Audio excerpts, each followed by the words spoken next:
There is in Santo Domingo, Dominican Republic, a Nazarene seminary.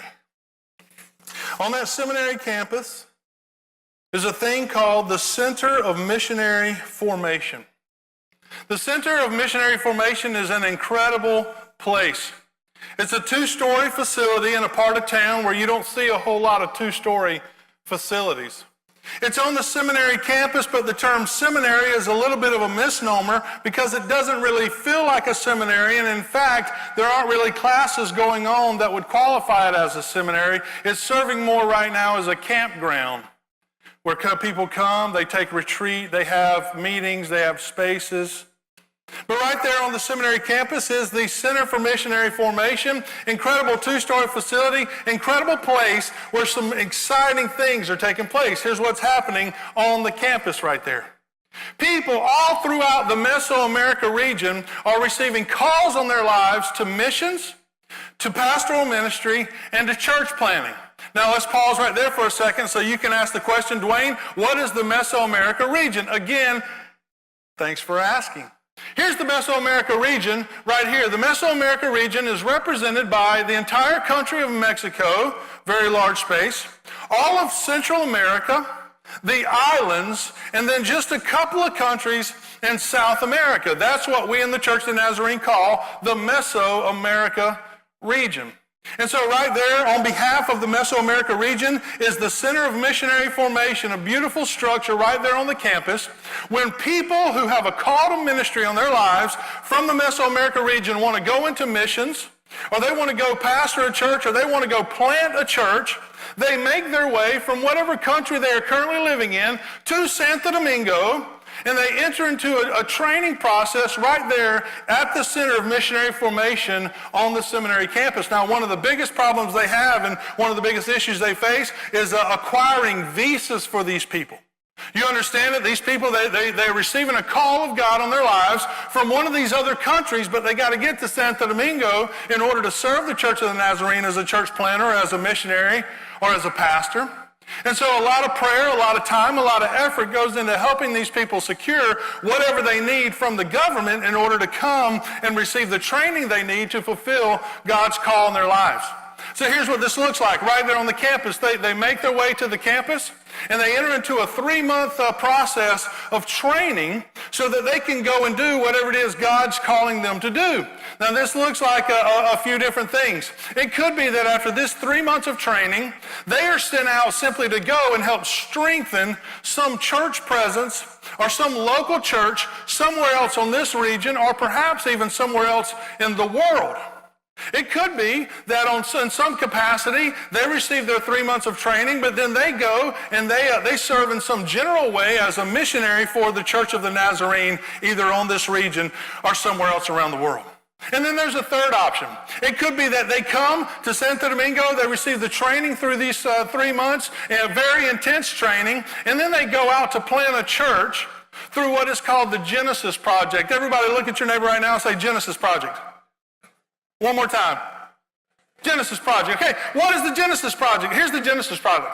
It's a brand new initiative through the Mesoamerica region where they are sending out missionaries in twos, sending them out into major cities all throughout the Mesoamerica region in order to establish a church presence and plant a church.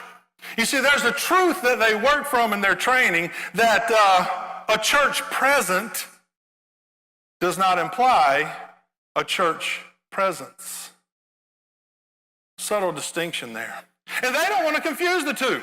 They don't want to confuse church present for church presence. And what they want to do is they want to be able to bring a church presence for the sake of the gospel on behalf of the Nazarene Church to major cities all throughout the Mesoamerica region. Here's what we know today. We know today that there's an incredible percentage of the population living in major urbanized areas, 100,000 or more, okay? We have gone as a people, as a humanity, we've gone from a space at one point in our history where only 5% of people lived in major metropolitan areas to today, over 50% of humanity lives in a metropolitan area of 100,000 people or more. And the experts tell us that this is going to continue to happen. People are going to continue to move into cities. And so there's a call on our leadership in the Mesoamerica region to be sending out church planners to major metropolitan areas all throughout the region. Now here's the deal. There's quite a bit of church presence in the Mesoamerica region already through the Nazarene Church. But largely, that presence is felt in small towns, small villages, rural areas. So there's a renewed vision throughout the Mesoamerica region to send out missionaries and church planners to bigger, major cities all throughout the region to establish the church on behalf of the Nazarene Church and the kingdom of God right there in that place, and to administer the gospel and administer compassionate ministry. And it's happening through the CMF. I'm happy to report to you that they're able to take in 40 missionaries a year for this 3-month training time. And then they send them out 2 by 2 in order to go establish the presence. So up and running at full speed, they're able to plant 20 churches throughout the Mesoamerica region each and every year. Picture that with me. 20 new churches, major metropolitan areas, every single year. That's pretty cool, isn't it? Already, they've been able to send out about 200 people in a 5-year span. They've already been able to send out 200 missionaries, and there are 75 churches that are already up and running and going and doing. 200 missionaries, 75 churches that are already up and running and going and doing in major metropolitan areas where before there was no Nazarene church presence in that larger city. Now that's something to celebrate, I believe. Is that something to celebrate? Brad says yay. Yeah, that's something to celebrate. Well, here's the deal. That vision has not actually come to fruition yet. I would love to be able to stand up here today and tell you this incredible report. They have sent out so many missionaries. They have planted so many churches. But the truth is I was speaking as if the future has already taken place. The truth is we're on the ground level of this thing already. We have an opportunity as a church to be a part of it.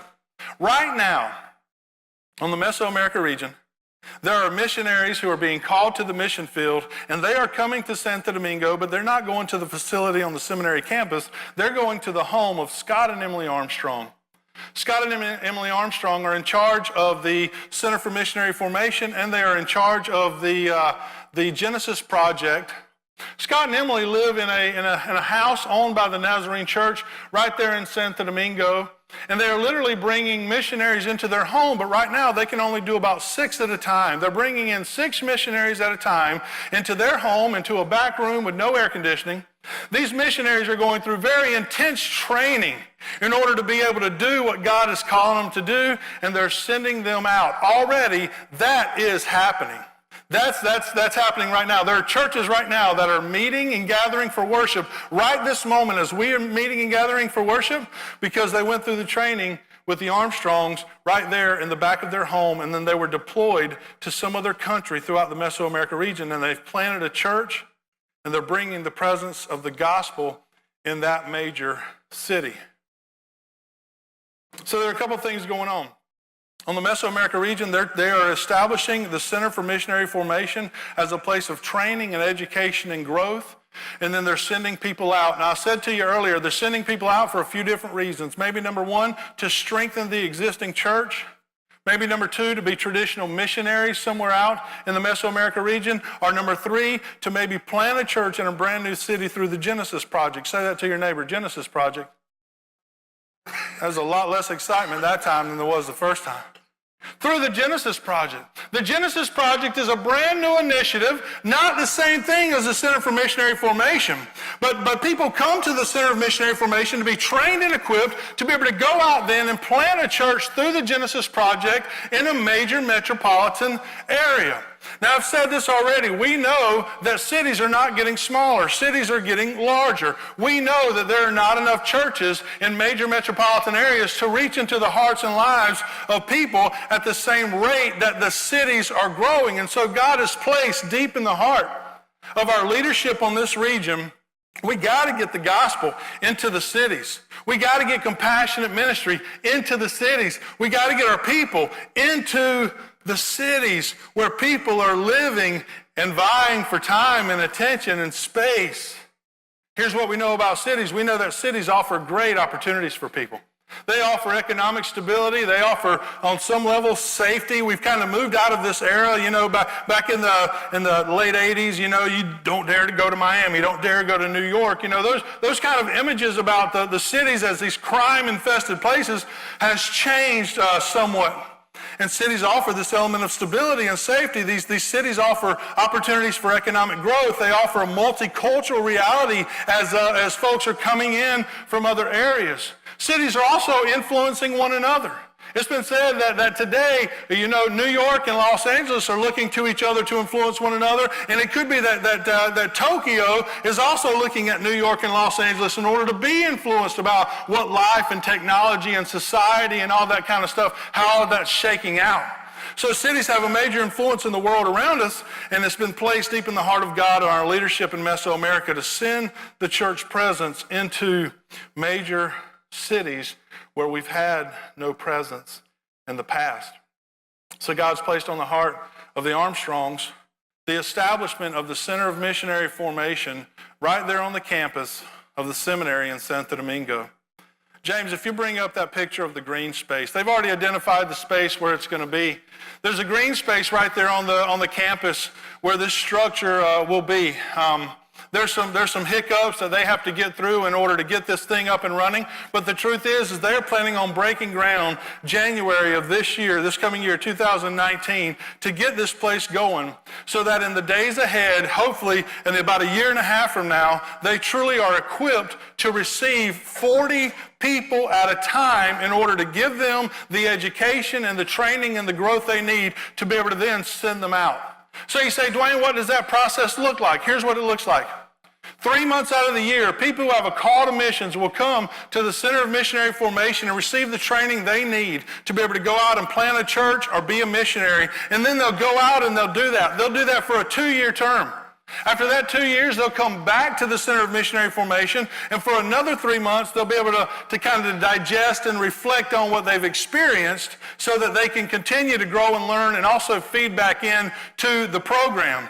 By the time they're done with a 2.5-year stint, they have what is the equivalent of a bachelor's in missions. So they're actually earning their degree as they're going through this process to plant, and then after that 2.5-year process, they get to follow God's leading on either going out and planting another church or going to some other form of ministry throughout the region. And so every single year, the opportunity for 40 people who have God's call in their life to be able to come in, to be trained, and then sent out to go and plant and do the work of ministry all throughout the region. I got to tell you, I couldn't be more excited for our friends at Mesoamerica because I believe a decade from now, we're going to be celebrating exponential fruit that God is bringing to this region and throughout cities on this region through this ministry right there in Santo Domingo in the hearts and lives of the people who are part of this. Well, I want to share a couple of scriptures with you. If you have your Bible, you can open them up. If not, they're going to be right there on the screen. Just 3 verses. This is kind of exploring the call that God has given us to go and to do and to be and to share. Mark 16:15 says this. It says, "Go into all the world and preach the gospel to all creation." Centerpoint, I want to challenge you this morning with this simple challenge. When Jesus says to go, he did not mean simply sit where you are and send money.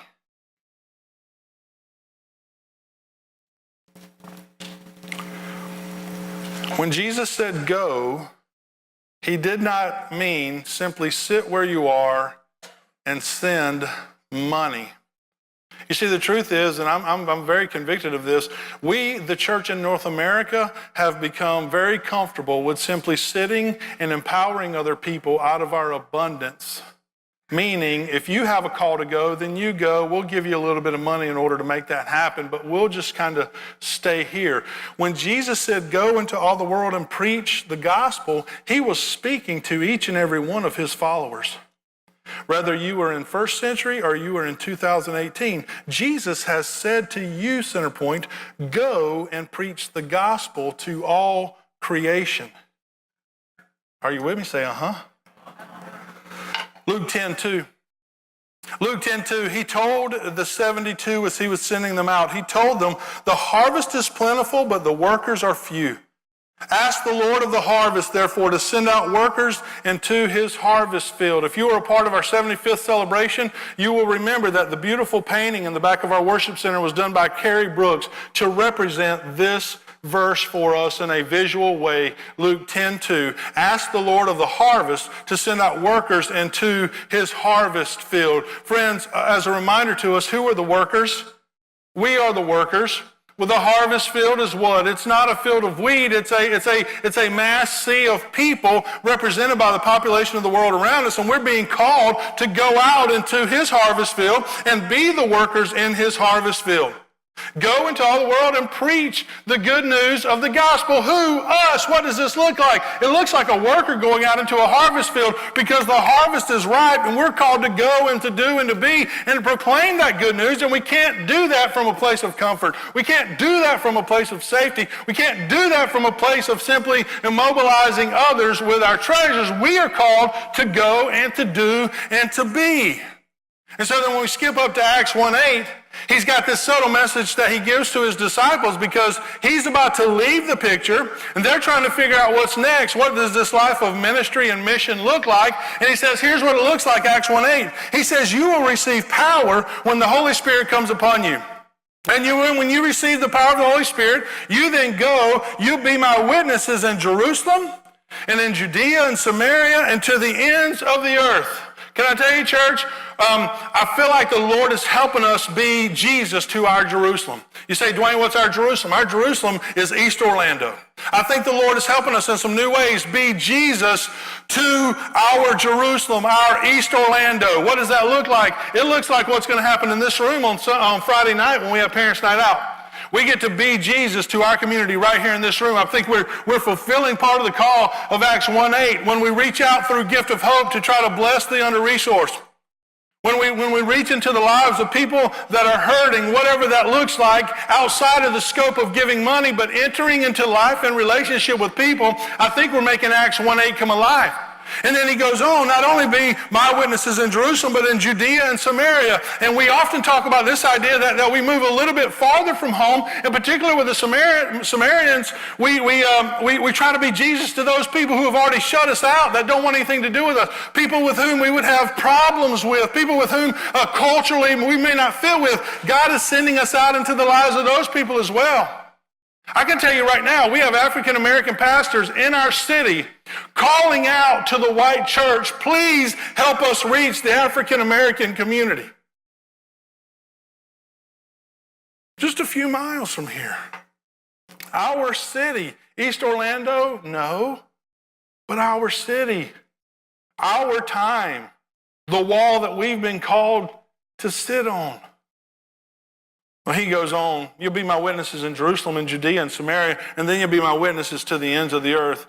You see, when I was growing up, maybe for like many of you, we had that temptation of saying, God, I'll do anything, just don't send me to Africa. Right? I mean, that was kind of the going thing. Don't send me as a missionary to Africa. Don't send me a missionary to Africa. What'll happen? If I go to Africa, I'll live in a hut, and I want to understand what's going on, and I'll be far away from the comforts of home. That's kind of the idea. I'll do anything for you, but don't make me do this. And the truth is that this heart that's sold out to God really approaches life in this way, Annette Laird. Whatever, whenever, however, no rights, no power, no control. Like, what does that mean in my life if I'm saying I'm following Jesus? Whatever, whenever, however, no rights, no power, no control. What does that mean if I'm following Jesus? Whatever, whenever, however, no rights, no power, no control. I'm going to follow whatever the Lord places on my heart to follow. And even if that means to the ends of the earth, I'll go. So what do the ends of the earth look like for us? Well, right now, the ends of the earth look like the Mesoamerica region. Back in August, your pastoral staff, along with our NMI president, Franco Lesameda, and Carolyn Novak representing our women's ministry, we were able to go to Santo Domingo for a week and walk alongside the missionaries there, the Armstrongs, and also AJ and Chelsea Fry. AJ and Chelsea are going to be with us here at Centerpoint next week. You won't want to miss this. They're going to come and they're going to continue to flesh out the heart of all that's happening. AJ largely serves as the project manager for the establishment of the Center for Missionary Formation. He is on the ground every day. Right now, they're working on a house that's on the seminary campus that is going to house all the work and witness teams that are going to be coming to help establish the Center for Missionary Formation. He's the project manager for that whole construction piece. Chelsea is his wife, and she's in charge of the teams that are coming in. She was in charge of our team as we came in, and she plays host, and she's full of knowledge and wisdom, and she's able to bring you into the conversation of what's going on culturally there. Well, our pastoral staff and Franco and Carolyn, we were able to go to Santo Domingo, and I told Scott, I said, hey, here's the deal. We're not looking for sponsorship. Centerpoint, we don't want any more sponsorship. We don't want to send money anywhere anymore that is void of relationship with where we're sending it. We want to be able to walk alongside people in relationship and get to know people and bless people and have them bless us in return. So very early in my conversations with Scott Armstrong, we didn't talk about sponsorship. He said, I want to talk to you about partnership. And I said, okay, what does partnership look like? It means we're walking life together.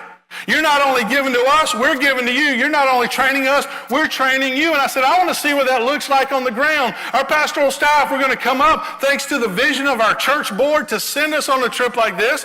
And we got to go to Santo Domingo and sit in that back room of their home and go through a very abbreviated but very intense time of training, very similar to what those called missionaries might go through. And we sat and we had very hard conversation about the city, about Santo Domingo, about what it means to love and serve the city, about what it means to figure out what you do cross-culturally when you enter into a new environment, how you bring a church presence into a new environment that hasn't felt a church presence before. And I got to tell you, just after 2.5 days of this stuff, our brains are so full, we just want to explode. We're like, holy moly, there's a whole lot going on. How do we even get our heads wrapped around this? And at that point, they pulled back and they gave us a little bit of a break. And they said, well, let's talk about what it means. They sent us out into Santo Domingo. Santo Domingo is a city of about 4 million people. You haven't seen traffic until you've been to Santo Domingo.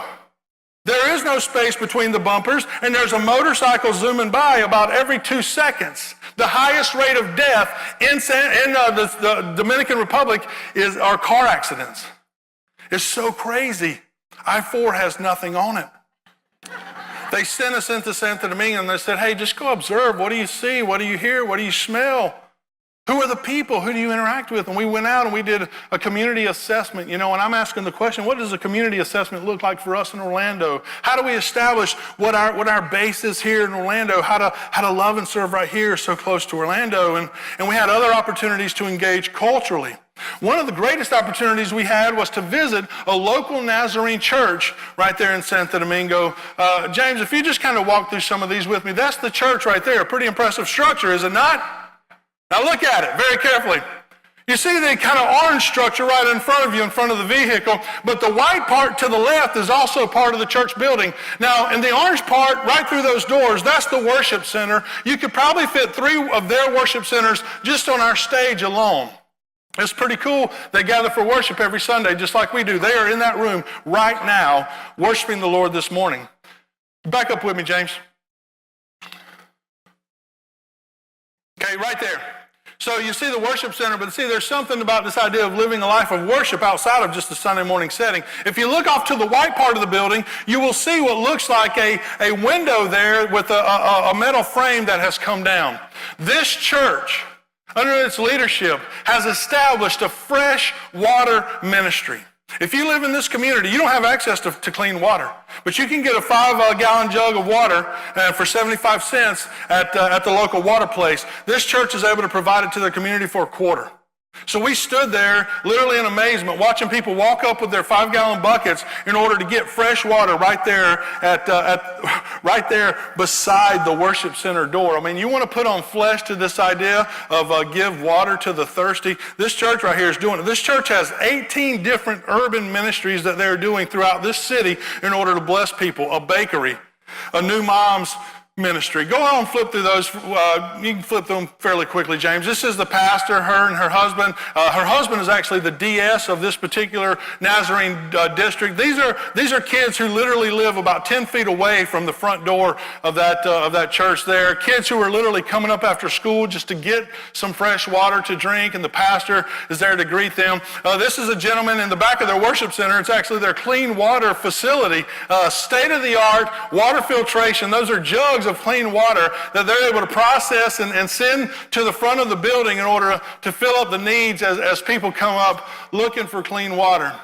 And we just got to go and explore. This is their brand new worship center that they're building about 2 blocks away. And they're going to be worshiping in here in just a few months as they are able to finish that. But got to see just something God's doing on the ground right there in the city of Santo Domingo to meet the needs of people in very real, practical ways. These are some of the streets that we were walking as we're in that particular community. But they're taking the needs of their community very seriously to ask the question, what do people in our community need, and what does it look like for us in response to the gospel to minister to these needs in very real, practical, life-giving, life-changing ways?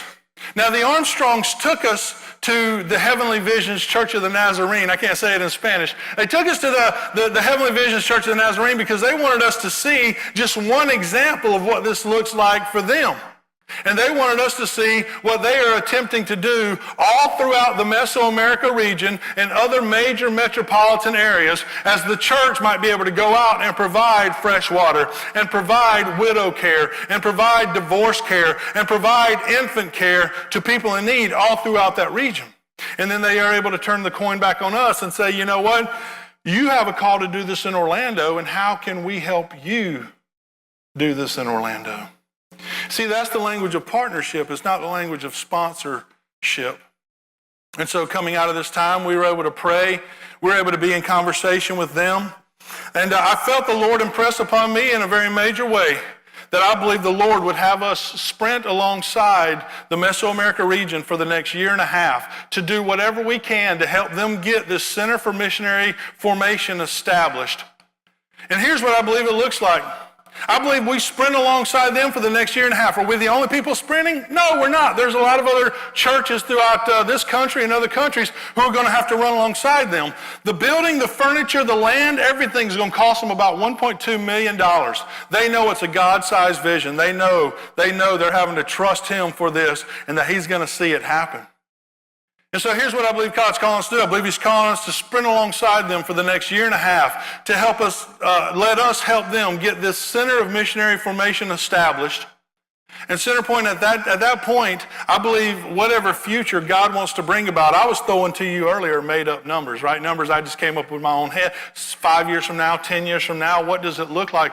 I don't know what it looks like. I think it's all God's to direct, but I think we could be a part of it. What if we could sprint alongside them for the next year and a half to get this thing set up and going? And at that point, we've been able to invest in them, and they've been investing in us. And now people are coming and receiving the training they need, and they're able to go out and bless the Mesoamerica region by establishing church presence to minister to the hearts and lives of people. And at that point, as I've been in conversation with the Armstrongs, I've been able to ask, what happens after that? At that point, I think we are pulled back. And I think we are able to ask the Lord to lead us to particular Genesis sites. A Genesis site is a major metropolitan area somewhere throughout this region where perhaps the Lord would have us walk alongside 2 missionaries as they establish a church over a 2-year period. And maybe that relationship lasts longer. Maybe it lasts 2 years and then we go somewhere else for 2 years. I don't know exactly what it looks like, but I know what it doesn't look like. It doesn't look like us just sending money. It looks like us sending money and also going ourselves, praying for them, fasting with them, listening to them, talking to them. That's what the language of partnership looks like. I think we have a great opportunity to enter into partnership on this region, to be a blessing, and to be blessed by them and their presence in our lives as well. Well, there's a few things that are going to be taking place. I said to you already, next Sunday we'll have the Fries here with us, AJ and Chelsea, great young couple. going to come and continue to share the heart about this whole thing. And along the way, also next week, you're going to hear some information about our Christmas offering. The CMF, the Center for Missionary Formation, is a part of our Christmas offering for this year. We have an opportunity to start now to give financially. But also when you came in this morning, there were cards in your seat. My guess is some of you have already looked at those. Can't keep a secret around here. We have 2 opportunities already identified in 2019 to go and be on the ground right there in Santo Domingo on the seminary campus to be the hands and feet of those who are establishing the Center for Missionary Formation. February 14th through the 22nd. Now some of you, just like me, you look at it and you go, whoa, that's pretty close. Yeah, we got to hit the ground running after today, right?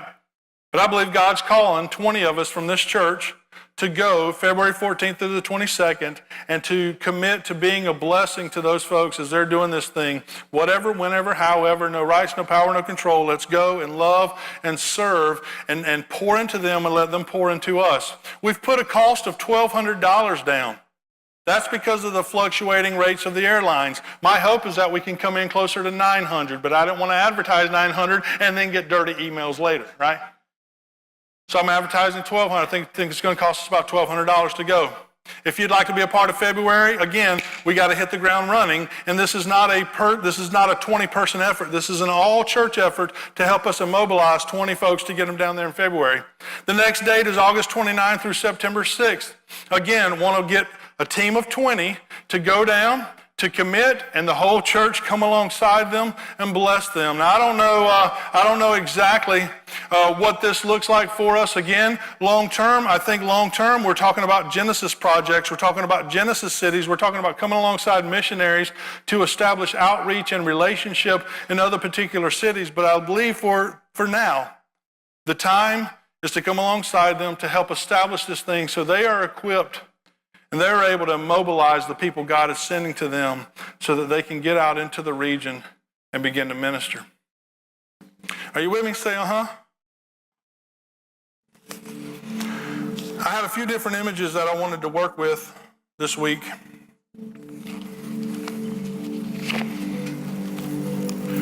I got into an Uber this week.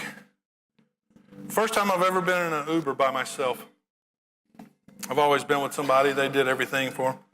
I got into an Uber this week, and the guy driving grew up in Oviedo, just on the other side of downtown Oviedo. He was lamenting the fact of the expansive growth of Orlando. And what do I have in my head? I've got Timothy Keller, loving the city. Cities are growing. Cities are where the church has got to be. And he's lamenting the fact that the city is growing so rapidly and people are coming in. And in my mind, I thought, yeah, that's where we got to go. That's where we got to be. We got to be where people are. I didn't say all that to him, just thinking it. The second image was this, though. I think one of the questions we've worked with over the years at Centerpoint was this: if today Centerpoint ceased to exist, would anybody in our community know, and would anybody even care? Here's the truth. I think today if Centerpoint Community Church ceased to exist, I think a lot of people would know, and I think a lot of people would care, and I think people who are being helped and blessed through this ministry would feel that. I do. But church, outside of giving money, if Centerpoint ceased to exist, I don't know that many people around the world would know or care. And what that is that's a roundabout way of saying I don't know that we've done a very good job about being the hands and feet of Jesus outside of the scope of our community. And he's calling us to do that. He's calling us to go into all the world and preach his gospel. So I can't tell you what it looks like long-term future. I believe for now God's calling us to sprint alongside these guys and help them. You know what's really cool about this relationship too? They have said, we need your help. We need you to come alongside us. We need you to partner with us because we don't know how it happens otherwise without churches just like you. So what I want to ask you to do this morning is to begin to pray and think about what your response might be. We are going to have opportunities to give, but right now we have 2 opportunities to go. And so whether it's in this week you want to shoot an email or something like that, what I'd really like to do is give you the opportunity this morning to go ahead and fill out, if at a minimum, you would commit to praying for the Mesoamerica region and their missionaries, begin to pray for the Center of Missionary Formation and the Genesis Project. And secondly, would you already feel like God would lay one of these two trips upon your heart, knowing that as a team, we're going to help one another get there?